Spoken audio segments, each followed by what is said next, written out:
Hello everyone, আসসালামু আলাইকুম। This is Fardin Wahid Arnab, life of Fardin চ্যানেলে আপনাদের স্বাগতম। ভারতের নতুন ভিসা আপডেট নিয়ে এখন বর্তমান সময়ে অনেক আলোচনা সমালোচনা হচ্ছে। বর্তমান সময় কিভাবে ভারতের ভিসা প্রসেস করবেন বা কিভাবে দ্রুত সময়ের মধ্যে মেডিকেল ভিসা পেয়ে যাবেন, বা নতুন নিয়মে যে মেডিকেল ভিসা চালু করা হলো সেই নতুন নিয়মে কতটুকু সাকসেস হবে, বা এটা কি যারা কিনা ইন্ডিয়াতে মেডিকেল ভিসার জন্য যাবে এটা কি তাদের জন্য উপকার হচ্ছে, নাকি তাদের জন্য এটা লেন্দি একটি প্রসেস হচ্ছে। তো নতুন ভিসা সম্পর্কে পুরোটাই আলোচনা করব আজকে। পুরো ভিডিওটি না টেনে অবশ্যই দেখবেন, আর হ্যাঁ, চ্যানেলটি সাবস্ক্রাইব করে না থাকলে সাবস্ক্রাইব করে দিবেন। ভারতের visa, medical visa, double entry visa, entry visa, student visa, এই ভিসা সংক্রান্ত যদি কারো কোনো প্রশ্ন থাকে, অথবা এই ভিসা কিভাবে করবেন বা নতুন নিয়মে মেডিকেল ভিসা কিভাবে করবেন, মেডিকেল ইনভাইটেশন লেটার কিভাবে আনবেন, মেডিকেল ইনভাইটেশন নাম্বার কিভাবে আনবেন, এই ব্যাপারে যদি কারো কোনো প্রশ্ন থাকে অথবা কোনো অসুবিধায় পড়ে থাকেন, তাহলে অবশ্যই আমাকে মেসেঞ্জারে নক করবেন অথবা কমেন্ট করে জানাবেন। ডিসক্রিপশন বক্সে আমার ফেসবুক লিঙ্কটি দেওয়া থাকবে, সেখান থেকে নিয়ে আমাকে মেসেজ করতে পারবেন। খুব সহজে আমি সবাইকে সমাধান দিয়ে দেবো ইনশাল্লাহ। এতে আপনাদের অতিরিক্ত টাকাও খরচ হবে না, আপনাদের দালালদের কাছে যাইতেও হবে না, আপনারা নিজেরাই খুব সহজে প্রসেস করতে পারবেন। এরকম আমার অনেক ক্লায়েন্ট আছে যারা কিনা আমার গাইডলাইনের মাধ্যমে দ্রুত সময়ের মধ্যে প্রসেস করে খুব সহজে ইন্ডিয়া চলে গেছে, এতে তাদের এক্সট্রা কোনো টাকাও খরচ হয়নি। এর জন্য অবশ্যই আমাকে মেসেঞ্জারে নক দিতে হবে, আমি সবাইকে রিপ্লাই দেওয়ার চেষ্টা করব ইনশাল্লাহ। বর্তমান সময়ে ভারতের মেডিকেল ভিসার যে ব্যাপারটি, সেটি হলো তারা মেডিকেল ইনভাইটেশন নাম্বার এটি তারা অ্যাড করেছে নতুন করে ভিসা অ্যাপ্লিকেশন ফর্মের মধ্যে। এটি পূর্ববর্তী সময় মেডিকেল সার্টিফিকেট নাম্বার নামে সেখানে যে অপশনটি থাকতো সেটি যদিও ম্যান্ডেটরি ছিল না, কিন্তু বর্তমান সময় এটি ম্যান্ডেটরি করে দেওয়া হয়েছে। এখন আপনারা এইটি ছাড়া কোনোভাবেই ভিসা অ্যাপ্লিকেশন করতে পারবেন না।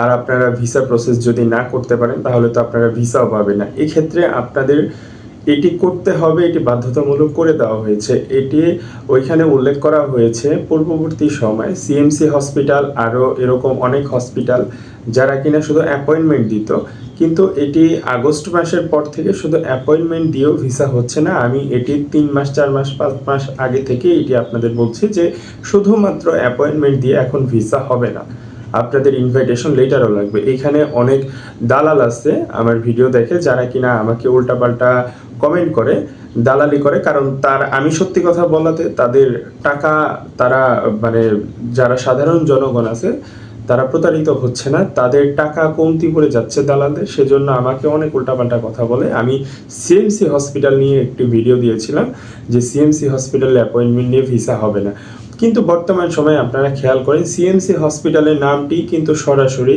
ওইখানে উল্লেখ করা হয়েছে। সিএমসি হসপিটালের মতো যেই সব হসপিটাল আপনার শুধুমাত্র অ্যাপয়েন্টমেন্ট দিত, সেই অ্যাপয়েন্টমেন্ট দিয়ে এখন আর ভিসা হবে না।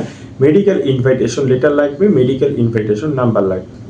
এটির নর্মাল প্রসেসটি যদি আমি বলি, সেটি হলো আপনার এই প্রসেসটিতে এখন আপনি মেডিকেল ভিসার জন্য ধরেন একজন পেশেন্ট যাবেন, একজন অ্যাটেন্ডেন্ট যাবেন, সেক্ষেত্রে আপনার প্রিভিয়াস যে ডকুমেন্টস আছে সেটা সর্বোচ্চ 1 বছর পর্যন্ত অ্যাকসেপ্ট করা হবে, তাও এটা রোগ বুঝে।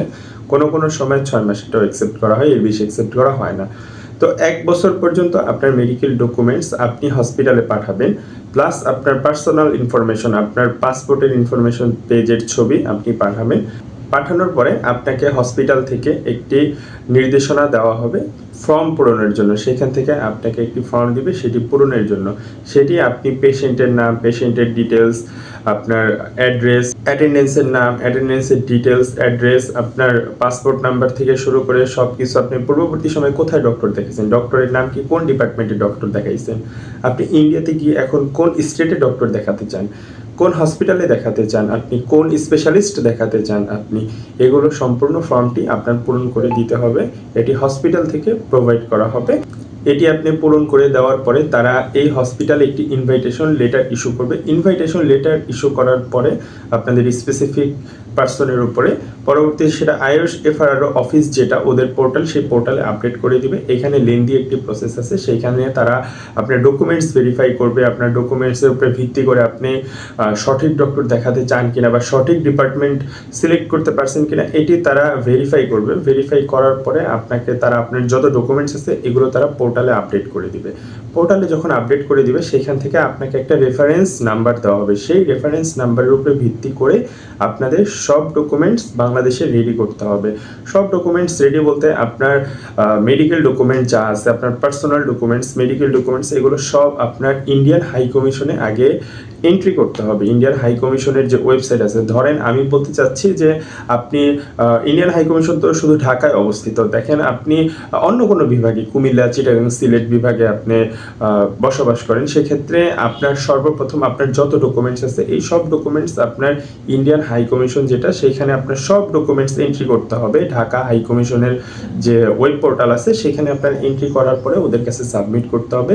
আপনার রিজিয়নে, ধরেন আপনি পরবর্তী সময় আপনার রিজিয়নে যে অফিসটা আছে, আপনি সিলেট আইভেকে জমা দিবেন, আপনি কুমিল্লা আইভেকে জমা দিবেন, আপনি চিটাগাং আইভেকে জমা দিবেন, খুলনা আইভেকে জমা দিবেন, সেক্ষেত্রে আপনার যে রিজিয়নের পোর্টালটা আছে সেটা সিলেক্ট করে আপনার ভিসা অ্যাপ্লিকেশন ফর্ম কমপ্লিট করতে হবে। এটা কিন্তু অবশ্যই আপনার ভেরিফাই করে করতে হবে। ভেরিফাই করে এখন ভিসা অ্যাপ্লিকেশন ফর্মও পূরণ করতে পারবেন না। আপনার যত ডকুমেন্টস আছে আপনি সেটা ভেরিফিকেশন করার পরে যদি তারা পারমিশন দেয়। আমি বলতে চাচ্ছি, আপনি যে ডকুমেন্টসটা দিয়েছেন, ধরেন আপনি এক পেশেন্টের রেফারেন্স নাম্বার দিয়ে আরেক পেশেন্টের আপনি ভিসা অ্যাপ্লিকেশন করতে পারবেন না, এটা তখনই ইনভ্যালিড লেখা উঠবে, আপনারটা ক্যান্সেল হয়ে যাবে। তো সেক্ষেত্রে আপনার ডকুমেন্টসটা, এর জন্যই আমি বলছি যে আপনার যেটা সাবমিট করা ডকুমেন্টস সেটা কিন্তু ভেরিফাই হবে। আপনার সাবমিট করা ডকুমেন্টস যখন ভেরিফাই হবে তখনই আপনি টোটাল প্রসেসটা করতে পারবেন। ভারতের মেডিকেল ভিসা নিয়ে যদি কারো কোনো এক্সট্রা প্রশ্ন থাকে অথবা না বুঝে থাকেন নতুন নিয়ম, অবশ্যই আমাকে মেসেঞ্জারে নক করবেন অথবা আমাকে কমেন্ট করে জানাতে পারেন। আমি সবাইকে প্রপার গাইডলাইন দিয়ে দিব ইনশাল্লাহ। আজকে এই পর্যন্তই। ভিডিওটি ভালো লেগে থাকলে অবশ্যই চ্যানেলটিতে সাবস্ক্রাইব করে দিবেন, ভিডিওটিতে লাইক দিয়ে সাথে থাকবেন। ধন্যবাদ সবাইকে।